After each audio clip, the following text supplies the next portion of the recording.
Welcome to God's Rescue and Restoration Plan, Session 16. We're going to be looking at Samuel and King Saul today in this session. This is the timeline we've been working on. We're almost through 3,000 years, 3 millennium, and we're really at the tip right there in the red circle. That's the time period we're talking about, and we're spending some time on it because this is really setting up the transition to the next millennium from where we are to where we're going, and it's an important transition. And we've got three key people in this great men and active men with a lot of content in the Bible, and we cannot possibly cover all of it, but we can pull out the things that are helpful for us in our quest to understand God's rescue and restoration plan. And these three men, Samuel, King Saul, King David, live much of their lives at the same time. There's great overlap in their lives and they interact with each other in important ways. And so we're kind of dealing with them one at a time and then together and see how this works. So we spent a lot of time with Samuel last time, but these three are really setting the stage for the next millennium, which is going to be King Solomon. King Solomon is reigning as king at the end of this millennium and will be still reigning into the next one. And so he's the important king at that time, but the setup is with Samuel, King Saul, and King David. So we spent time with Samuel last time, and now today we're going to really look at the interaction between Samuel and King Saul, and we'll be more focused on King Saul actually as we go through this. So that's what we're doing. So we're going to pick it up in 1 Samuel chapter 11, starting in verse 1.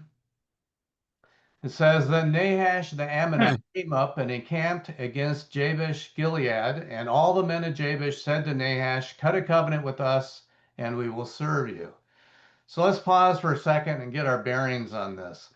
The map on the screen there, Ammon is where Nahash is from. He is the king. He's the king Ammonite, and he is kind of a ruthless guy, and he's coming up to Jadesh, which is right there. That arrow is pointing to it, which is Israel. And he's coming up, and this invasion of Nahash, potential of Nahash, he has them under siege. And the elders, he's talking with the elders in Jabesh to cut a covenant. And this movement of Nahash is really what sparked the people of Israel to ask Samuel to set up a king, a person king. They didn't trust God enough. They wanted a person king, and specifically they wanted a king to ward off Nahash because they could see that this was going to happen. And so here you go. Nahash the Ammonite says to them, Well, you want a condition. I'll cut a covenant with you, but on this condition, that all of your right eyes be gouged out, and so I will bring disgrace upon all Israel. That's kind of a harsh condition. Beyond the obvious, the losing sight. Why the right eye? Why is he doing that? And the reason likely is because of the effect on the soldiers. When you're in battle in these days, you typically would hold your shield in your left arm and your sword in your right arm, in your right hand. Your shield protects you from the blows of the enemy. And if there's an attack, an enemy is attacking you from your right side, you need to move your shield over, but more importantly, you need to be able to see them on the right side. And if you don't have your right eye, you don't have that peripheral vision, you don't see it coming, and you're very vulnerable to attack, and you will not be an effective soldier.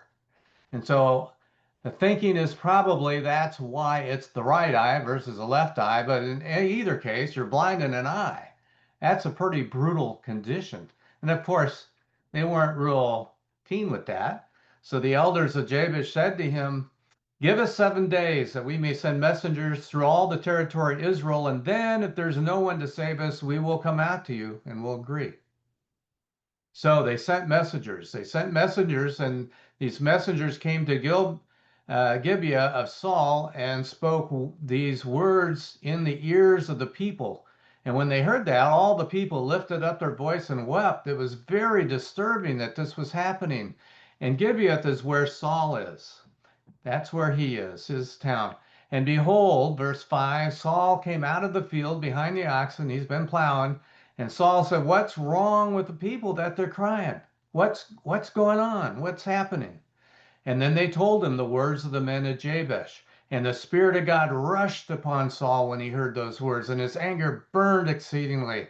This reminds me of like the judges, and how the Spirit of God, when they would come out on these judges, they would be fired up and they would serve God in magnificent ways.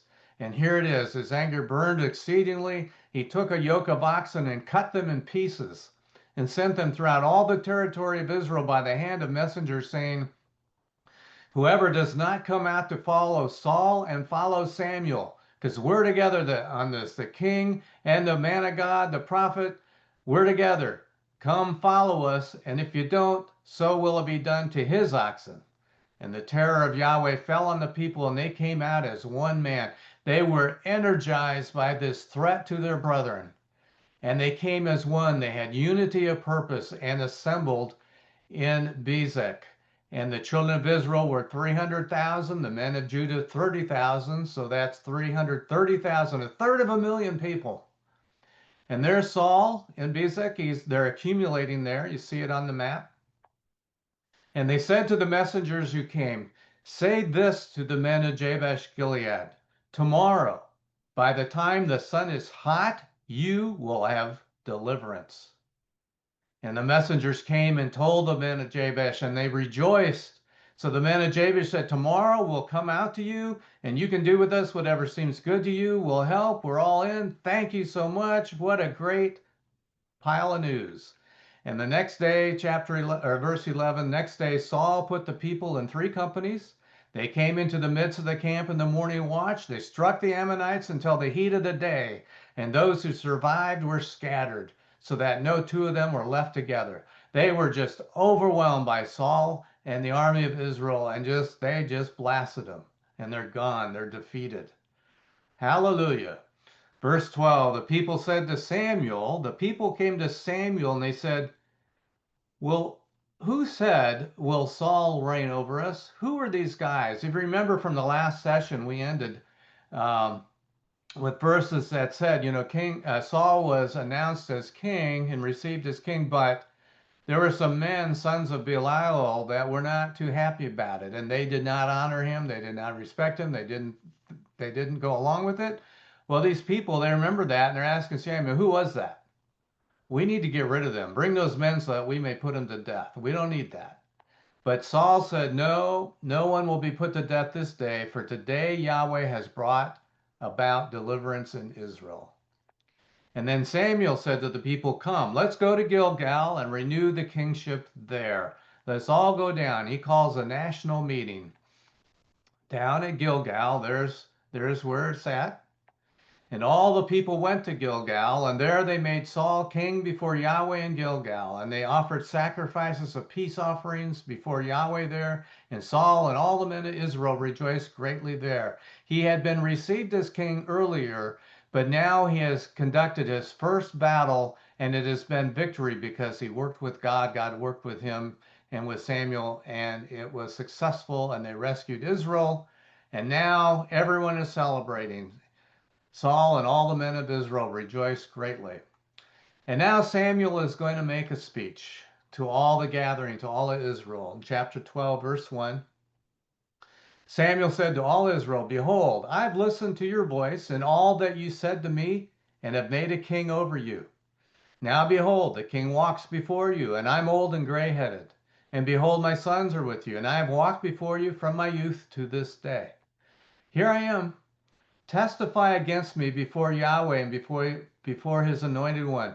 Before Yahweh and the king, they're the witnesses. Testify against me. Whose ox have I taken?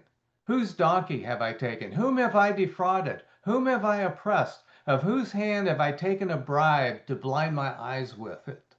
I'll restore it to you. I'll make it whole. I'll make it up. I'll make it good. Tell me, what have I done? And they said, "You have not defrauded us, nor oppressed us, nor have you taken anything from any man's hand. You are clean, Samuel. You are honorable." And he said to them, "Yahweh is a witness against you, and his anointed one is a witness this day, that you found not found anything in my hand." And they said, "Yep, he's a witness." Then Samuel said to the people, "Well, it's Yahweh who appointed Moses and Aaron and that brought your fathers up out of the land of Egypt. So stand still now. Let's be quiet. Stand still so that I may confront you before Yahweh concerning all the righteous acts of Yahweh that he did for you and for your fathers.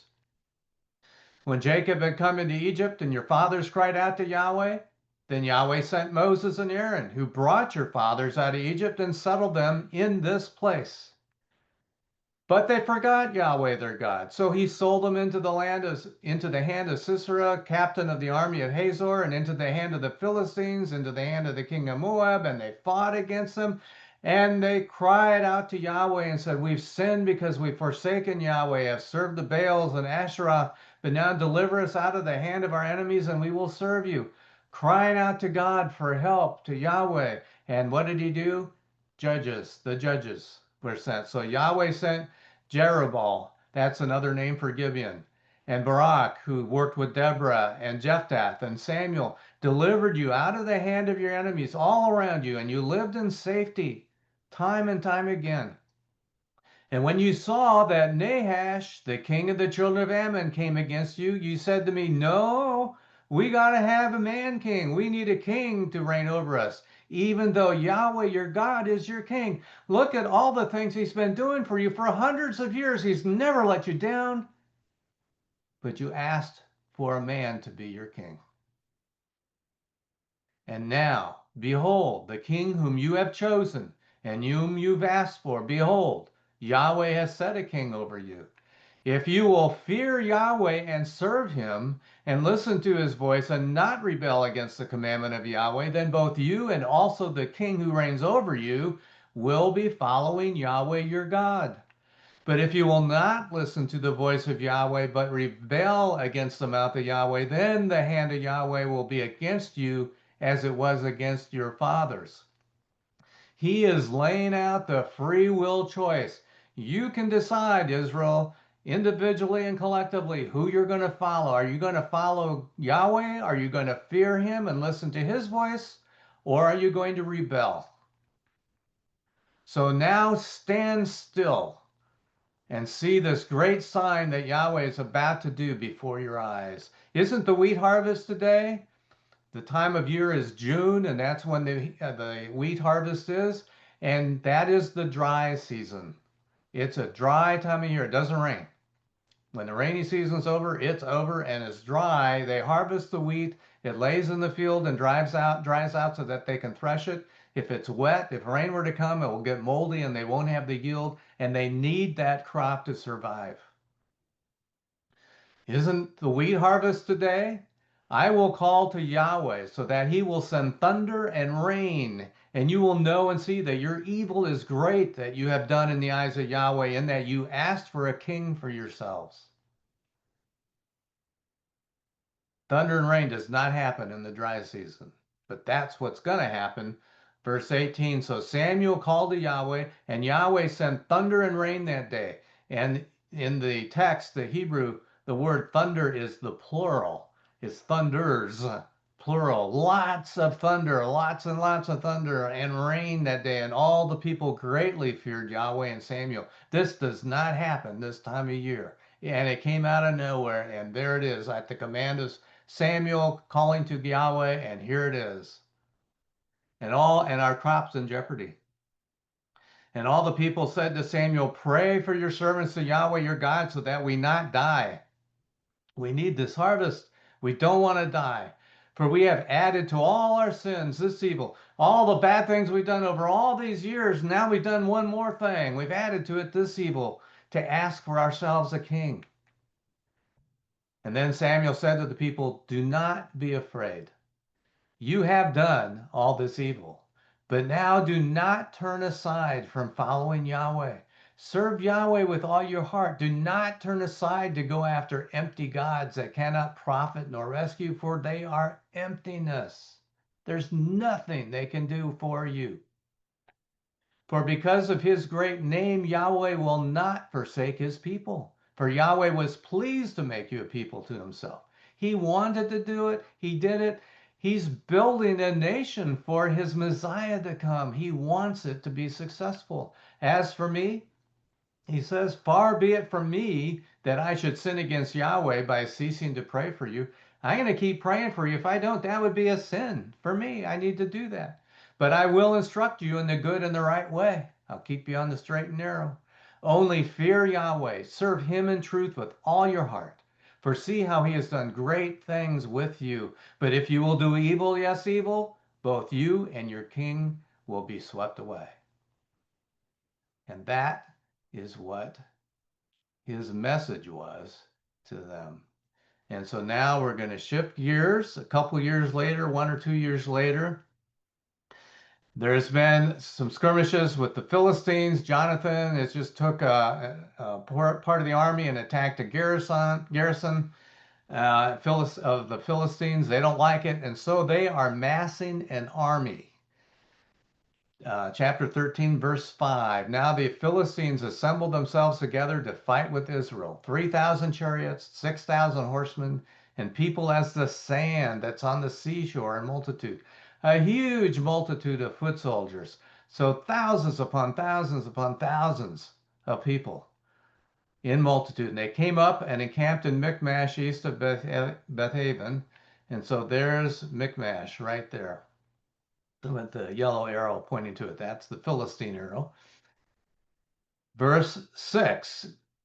When the men of Israel saw they were in a tight spot, for the people were hard pressed, then the people hid themselves in caves and in thickets and rocks and underground chambers and in cisterns. They were very much afraid of this massing of army. So Saul has gone down to Gilgal, and he's asking and calling out for all the army to assemble with him in Gilgal, and they're freaking out. They are very concerned and they're hiding. Now, some of the Hebrews had crossed over the Jordan to the land of Gad and Gilead, so they're fleeing. Here's the Jordan River right here. They're in Gilgal, so they're going back across the river to get over here to this region to get out of harm's way. But as for Saul, he was still in Gilgal, and all the people followed him trembling. They're scared, and he waited 7 days according to the time set by Samuel, but Samuel did not come to Gilgal, and the people were scattering from him. So they're fleeing, they're getting out of Dodge, getting out of harm's way, leaving. And what'd he do? Verse 9, he said, bring here to me the burnt offering and the peace offerings, and he offered the burnt offering. And you know what? He's not supposed to do that. That's not his role. I suspect he didn't wait till sunset of the 7th day. That's when the day ends. And I suspect he didn't wait for the whole 7 days. Because look what happens next. Samuel shows up. As soon as he had finished offering the burnt offering, behold, Samuel came.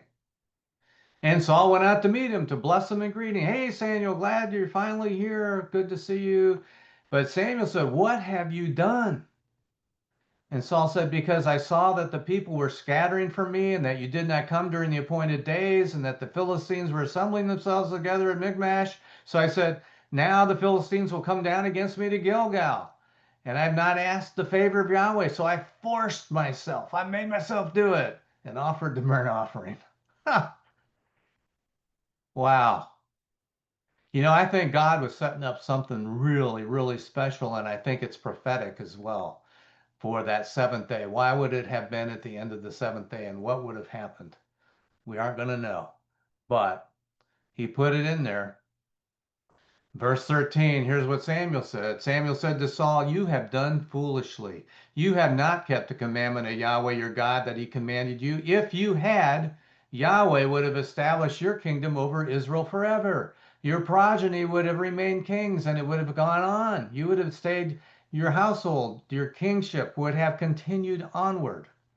But now your kingdom will not continue. It's going to end.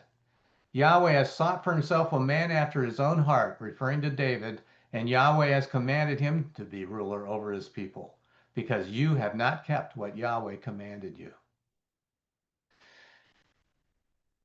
You know, there's consequences of sin. There's consequences of not obeying, and a leadership role, particularly a leader of a nation like this. It's so important to stay in tune with God and follow his lead, because that's where victory is. That's where rescue is. That's where good things happen.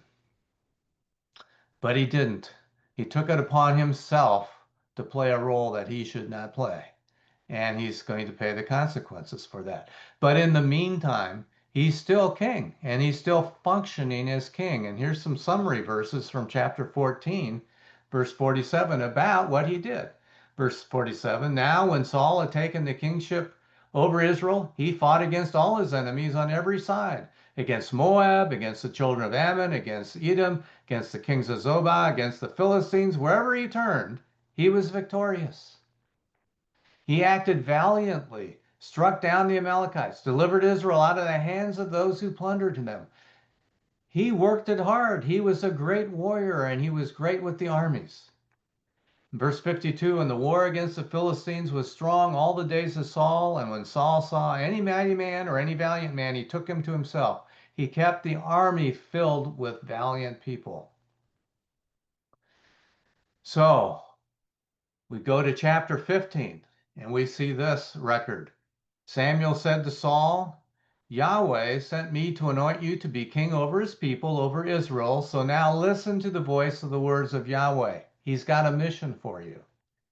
And this is what Yahweh of armies said. I will punish what Amalek did to Israel, how he set himself against him on the way when he came up out of Egypt. Now go and strike Amalek, devote to destruction all that they have. Do not spare them, but kill both man and woman, infant, nursing baby, their ox, sheep, camel, donkey. Kill everything that's alive. Man, women, all the people, no matter how old, no matter who they are, all the livestock, kill them all. Verse 7, Saul struck down the Amalekites from Havilah as far as where you come to Shur, which is next to Egypt. And he took Agag, the king of the Amalekites, alive. Was he supposed to do that? No. He's supposed to kill all the men and the women, everybody, but he took the king Agag alive. But he devoted to destruction all the people with the mouth of the sword. So he killed everybody else. But Saul and the people spared Agag and the best of the sheep and the cattle and the fatlings and the lambs and all that was good, and did not devote them to destruction. But all the property that was contemptible and worthless, they devoted that to destruction. All the junk, all the trash, yeah, they got rid of that, destroyed all that. But they kept the best stuff, and they kept the king alive. That's not what God said to do. Then the word of Yahweh came to Samuel, saying, I regret that I have made Saul to be king, for he's turned back from following me and has not fulfilled my words. Samuel was angry, and he cried out to Yahweh all night. He wasn't angry at Yahweh, he's angry at Samuel. He's angry at the situation. Why didn't he obey God? And he cried out to Yahweh all night. And Samuel rose early to meet Saul in the morning, and it was told to Samuel, saying, well, Saul came to Carmel, and behold, he set up a monument for himself. Really? It doesn't say he set up a standing stone to thank Yahweh, to recognize the blessings of Yahweh. No, he set up a monument for himself. And then he turned, he passed on, he went down to Gilgal. So you'll have to go down there. So Samuel came to Saul, Gilgal, and Saul said to him, hey, Samuel, you're blessed by Yahweh. I fulfilled the word of Yahweh. I was successful. But Samuel said, well, really? If that's true, then what's the sound of the sheep in my ears and the sound of the cattle that I hear? What's the ba ba ba of the sheep and the moo moo moo of the cows that I'm hearing? Because I should not be hearing that if you were successful in destroying everything. And Saul said, well, oh, that. Well, they brought them from the Amalekites for the people, not me, but the people spared the best of the sheep and the cattle to sacrifice to Yahweh, your God, not my God, your God. We devoted the rest to destruction. We did that, and they did the rest. They saved this stuff. And Samuel said to Saul, stop, quiet, listen. Let me tell you what Yahweh said to me last night. So he said to him, speak. Okay, I'm listening. And then Samuel said, though you were little in your own eyes, were you not made the head of the tribes of Israel? Remember that? Saul, you were thought so poorly of yourself. You were hiding amongst the equipment. We had to go find you to bring you out for the lot and to honor you as king and to announce you as king. Remember that? And Yahweh picked you. He anointed you king over Israel, despite what you thought of yourself. And Yahweh sent you on a mission. And he said, go and devote to destruction the sinners, the Amalekites, fight against them until they are consumed. So why did you not obey the voice of Yahweh, but you swooped down upon the spoils and you did what was evil in the eyes of Yahweh? Why'd you do that? Saul said to Samuel, but I have obeyed the voice of Yahweh. I've obeyed. I've gone down on the mission that Yahweh sent me on, and have brought Agag, the king of Amalek, and have devoted the Amalekites to destruction. He can't even see what he's saying. He just, in that sentence where he says, I have fulfilled my mission and I brought Agag, but that's not fulfilling the mission. He's contradicting himself in his own defense. But the people, they took of the spoil, the sheep and the cattle, the best of the devoted things, to sacrifice to Yahweh your God in Gilgal. For a great reason, we're going to sacrifice in Gilgal. We needed the animals.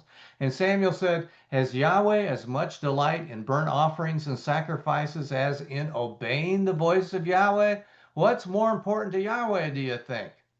Behold, to obey is better than sacrifice, to listen than the fat of rams. That's what Yahweh wants. He wants us to listen and to obey. He who loves me obeys me. For rebellion is as the sin of divination, and stubbornness is as wickedness and teraphim. Teraphim are the household gods that they had.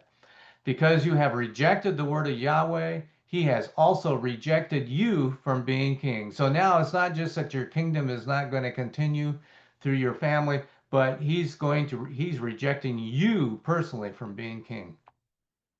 And then Saul said to Samuel, I have sinned, for I have transgressed the commandment of Yahweh and your words, because I was afraid of the people and obeyed their voice. Saul is operating in the physical world.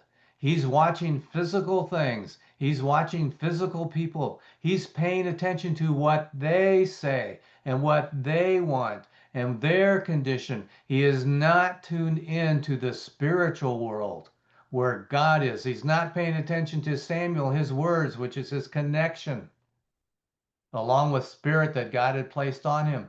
He's not paying attention to spiritual. He's being driven by physical. And that lesson resonates with us too. We need to be tuned into the spiritual, because that's where life is, and that's where God is, and that's where our direction comes from. Verse 25, so now he says, please forgive my sin, return with me so that I can bow down before Yahweh. But Samuel said to Saul, I will not return with you, for you have rejected the word of Yahweh. So Yahweh has rejected you from being king over Israel. As Samuel turned to go, Saul grabbed the edge of his cloak and it tore. And Samuel said to him, Yahweh has torn the kingdom of Israel from you this day, and has given it to a neighbor of yours who's better than you, talking about David. Also, the Eternal One of Israel does not lie or change his mind, for he's not a human being who changes his mind. In this matter, he is not going to change his mind, Saul. He's made up his mind. He's not going to change it. It's done. And then he said, Saul, I have sinned. I have sinned. Yet please honor me now before the elders of my people and before Israel, and return with me so that I can bow down before Yahweh your God. And so Samuel went back with Saul, and Saul bowed down before Yahweh. And then Samuel said, bring here to me Agag, the king of the Amalekites. So Agag came to him confidently. And Agag said, surely the bitterness of death is past. No hard feelings. We may have some disagreements, but death, we're done with that, right? And Samuel said, As your sword has made women childless, you've killed their babies, you've killed their children, so your mother will be childless among women. And then Samuel slashed Agag to death before Yahweh in Gilgal. And he did what Saul should have done. Then Saul went to Ramah, and Saul went up to his house in Gibeah of Saul. And Samuel did not go again to see Saul until the day of his death. He didn't see Saul again till he died. For Samuel mourned for Saul, and Yahweh regretted that he had made Saul king over Israel. Quite a record. And Saul did conduct his king's duties, but he started doing them with less success, and he started making increasingly severe mistakes. He became possessed by devil spirits. He had devil spirit problems. We'll see more about that in the next session, but uh, it was time for David. And the next chapter actually starts recounting and going and shifting focus to David and his development and interaction with Saul. So we are going to go forward to the next Saul event, which is in this context, chapter 28, 1 Samuel 28. Verse 3 really sets the stage for what's happening in this record. Samuel's died. Samuel's died. He's dead. All Israel had lamented him and buried him in Ramah in his own city. And Saul had removed from the land those who inquired of spirits or had familiar spirits. These are what this is talking about. There are people who exorcise demons, and really it's the other way around. The demons are exorcising them. But they do things like telling the future. They may have a crystal ball. They may have tea leaves. They may have tarot cards. They may read your palm. But it's for the purpose of telling the future or giving you information about what's going to happen, conditioning you for the next. And because these are demons doing these things, it's harmful. It'll always be harmful. It'll have threads of truth in them and be very convincing, be very credible, but in the end, it's evil and it's harmful. And one of the types of people that this is talking about are what we today would call mediums. Mediums conduct seances, and what they do, they have a group of people, and then the medium calls out a spirit, allegedly from someone who has died. Maybe I want to talk to my dear old grandma and she's died and I want to talk to her. I'm not comfortable or I need to know something from her. And so I go to a medium and she has a seance or he has a seance and his body becomes possessed by a demon and the voice that comes out sounds just like grandma. The posture can change, looks just like grandma. I recognize it's grandma talking to me because the demon knew grandma.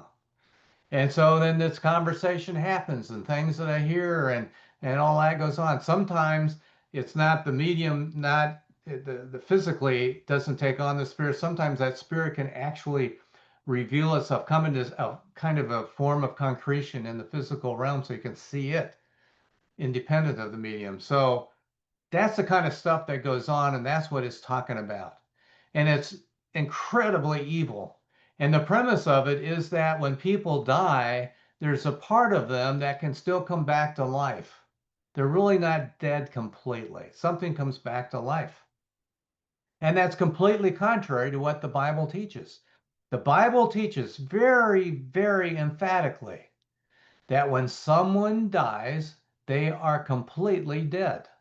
And the word for that, the state of being dead, is Sheol in Hebrew, and it means the state of being dead. So while you're breathing, you're alive, your state of life is living. But when you've taken your last breath and you have died, then your state of being is death. And that's the word Sheol. And what it means is completely dead, physically dead completely. You have no awareness. There's no mental activity. There's no awareness of anything because you're dead. There's no spirit that lingers. There's no soul that lingers. It's dead. You're completely dead and you're not getting back up until the resurrection. and that's future. So everyone who has died is dead. You can't bring them back and talk to grandma. She's dead. So how does it work? It's a demon. Demons or demon, depending what's needed. And they do these things. And it's real. It still goes on today. But in the law of Moses, those people were supposed to be executed. They're evil, and it's an evil thing. And it says in this verse that Saul had removed from the land those who inquired of spirits or had familiar spirits. He's supposedly had removed from the land all those who did that. So that sets the stage for what comes next. Samuel's dead, can't go ask him anything because he's dead. And all the people with inquiring of spirits or familiar spirits, they're all gone. Well, verse 4, the Philistines gathered themselves together and came and encamped at Shuan, and Saul gathered all Israel together, and they encamped at Mount Gilboa. So here on the map, there's where the Philistines are coming from, and they go up here to Shunem, and Saul goes here to Jezreel at the base of Mount Gilboa, so they're across the valley from each other. And when Saul saw the army of the Philistines, he was afraid, and his heart trembled greatly. He's concerned. They're massive. How are we going to do this? This is terrible. What do I do? And when Saul asked of Yahweh, Yahweh didn't answer him. He didn't answer him by dreams, nor by Urim, nor by prophets. Urim, as you recall, is the two stones they had that they would cast lots with, and they would get the yes or no answer. That's what the Urim is. But God wouldn't answer. He's asking, but God's not answering in any way, including not by prophets. So we're going to zoom in on the map here and get a little bit closer so we can see this better. And so this is actually a different kind of a map. It shows terrain, and all this green, all this green is valleys. And so if you have control of this area through here in the Jezreel Valley, you have easy access to any place in Israel. And the Philistines wanted that. They can go here, they can go back, they can go this way, they can go up and down this way. It's wide open. So that's why they want to control it. It's a big deal. And that truth is not lost on Saul. And so he's very concerned. So now we're going to zoom in one step further, and now there we are. That's Jezreel, you can see, and Shunem right there. That's where things are happening. Okay? So now back to the Bible, verse 7. Then Saul said to his servants, Seek out for me a woman who possesses a familiar spirit, that I may go to her and inquire of her. What? He wants them to go find someone who does this, even though he knows and he's banished them. He's gotten rid of them, but he knows there's some around. They're still there somewhere. So go find me one. And his servant said to him, Behold, there's a woman who has a familiar spirit at Endor. They already know where there's one. They are very familiar with this. That's really kind of shows us how decrepit things have become. And that person who has that familiar spirit is over at Endor, just right over there. So here you go. Here's where Saul is and his army. Here's where the Philistines on this massive army. This is a mountain. And here's Endor. Somehow, if Saul's going to get over there, he's going to have to figure out a route that bypasses the Philistine army, go around the mountain and get over to Endor without being spotted. I don't know if he would go this way. It's easier walking this way, but the army's there, and that's where the Philistines are. So maybe he had to go this way. I don't know.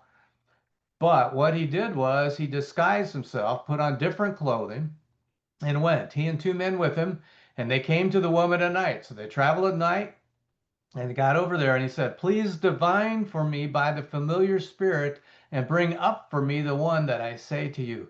So he is engaging in this evil practice. And the woman said to him, she doesn't recognize him.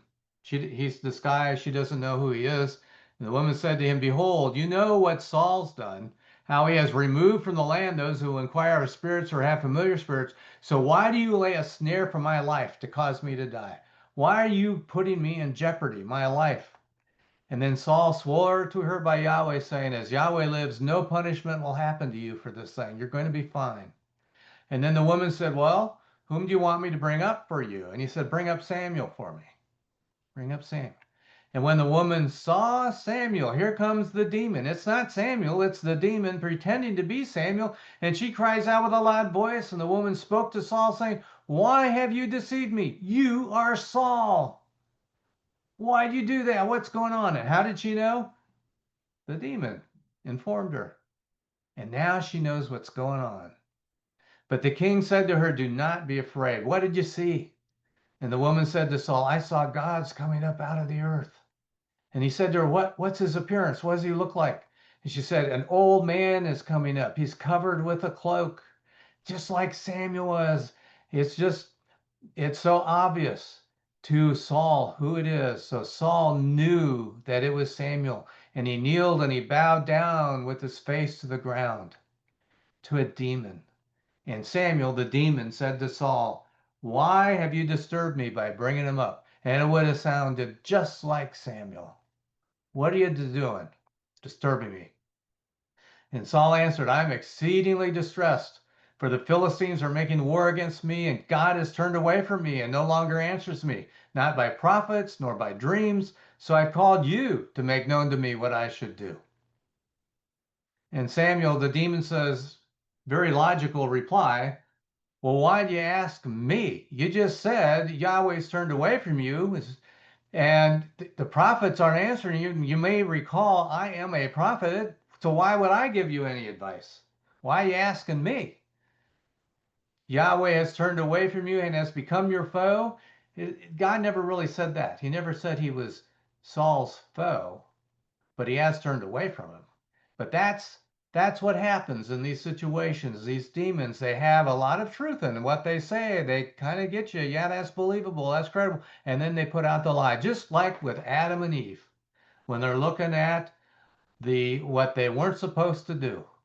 And the devil made it sound attractive, like that's not that big a deal. You shall not surely die.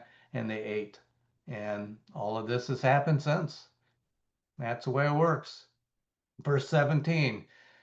Yahweh, he says, this demon continues, Yahweh has done to you as he spoke by my hand. Yahweh has torn the kingdom out of your hand. He's given it to your neighbor, even to David, because you did not obey the voice of Yahweh, did not carry out his fierce wrath against Amalek. Therefore, Yahweh's done this thing to you this day. He's setting them up. What's the demon trying to do? He's trying to make it hopeless for Saul. He's trying to beat him down emotionally, mentally, physically, every way, to drain him so that he is hopeless and has no chance of success. That's what he's trying to do. And Yahweh, he says, will give Israel as well as you into the hand of the Philistines. And tomorrow you and your sons will be with me. You'll be dead. Yahweh will also give the army of Israel into the hand of the Philistines. That's what's going to happen tomorrow. You have no chance. And immediately Saul fell full length on the ground, was exceedingly afraid because of the words of Samuel. And there was no strength in him because he had eaten no food all that day nor that night. He is drained completely. The demon has succeeded in what he tried to do. So the woman prepared food, and she brought it in verse 25 before Saul, before his servants, and they ate, and they rose up and they went away that night. And now, chapter 31, here's what happens. Verse 1. Now the Philistines fought against Israel, and the men of Israel fled from before the Philistines and fell down slain on Mount Gilboa. And the Philistines overtook Saul and his sons, and the Philistines killed Jonathan and Abinadab and Malchishua, sons of Saul. They killed them. And this is in the red circle, that's the Mount Gilboa, that's the mountain in the brownish coloring in that circle. So that's where this happened. The battle was heavy around Saul, and the shooters, the men of the bow, found him, and he was severely wounded by the archers. Then Saul said to his armor bearer, draw your sword, thrust me through with it, lest these uncircumcised come and thrust me through and torture me. But his armor bearer would not do it, for he was terrified. So Saul took the sword and fell on it. He committed suicide. Then his armor bearer saw that Saul was dead. He likewise fell on his sword and died with him. He also committed suicide. So Saul died there, the three of his sons, his armor bearer, and all his men that same day together. Came to pass, verse 8, on the next day, when the Philistines came to strip the slain, they found Saul and his three sons fallen on Mount Gilboa. They cut off his head, stripped off his armor, sent word all around the land of the Philistines to declare the good news in the house of their idols, in the temples of their idols, to the people, to their idols. Hey, Saul is dead. We've killed him. And to the people. And they put his armor in the house of the Ashtaroth, in the house of their God, because that indicates that their God is more powerful than the defense of Saul. And they nailed his body, his physical body, to the wall of Bethshean. That's right there. It's the town right there. They nailed it to the wall, and that's what they do to display the enemy, and he's really dead. And they nail him up to the wall. Well, when the inhabitants of Jabesh Gilead heard what the Philistines had done, you remember Jabesh? That's Nahash and the elders negotiating. When Nahash came against Jabesh, it's that town, that place. When they heard that what the Philistines had done to Saul, all the valiant men arose, went all night, took the body of Saul and the bodies of his sons from the wall of Bethshean, and they came to Jabesh and burned them there. So they burned them, cremated them basically, with their bones remaining. And that's what they did. And went there, brought them back. And then they took their bones and buried them under the tamarisk tree in Jabesh and fasted 7 days. And isn't it something that Saul's life, his kingship, has gone full circle? The first victory that he had was in Jabesh, and it was a glorious victory with God and with Samuel. And then the deterioration ever since of him and his life and his choices he made, and got so evil, so bad, and he ends up getting killed, and his bones are where his first victory was. Full circle. And that's King Saul. And as I said before, these three lives of Samuel, King Saul, King David are very much intertwined. And we've just seen how Samuel was intertwined with King Saul. And the next session that we're going to do will be King David, and we'll see how his life was intertwined with King Saul also, and then what it was going forward, getting to King Solomon.